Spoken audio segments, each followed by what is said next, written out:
Que retenir sur ce chapitre chiralité et stéréoisomérie? Tout d'abord, vous devez savoir reconnaître des molécules chirales, c'est-à-dire non superposables à leur image dans un miroir. Pour déterminer si une molécule est chirale, vous pouvez utiliser le concept de carbone asymétrique et vous devez les reconnaître. Je vous rappelle qu'un carbone asymétrique, c'est un carbone qui a 4 branches différentes. L'intérêt étant que si une molécule a un seul carbone asymétrique, elle est forcément chirale.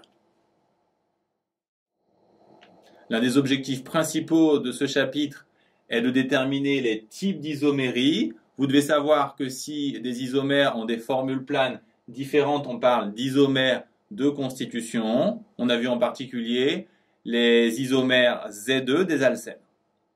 Si la différence apparaît uniquement en 3 dimensions, on parle de stéréoisomères. Il existe 2 types de stéréoisomères à connaître absolument. Si l'une des molécules est identique à l'image de l'autre dans un miroir, alors elles sont énantiomères et sinon elles sont diastéréoisomères. Donc ça, ce sont les notions définies ou expliquées abstraitement. Maintenant, en pratique, on l'a vu dans les exercices. Pour être à l'aise, il faut s'entraîner sur 3 savoir-faire. D'abord, il faut savoir tracer l'image d'une molécule dans un miroir.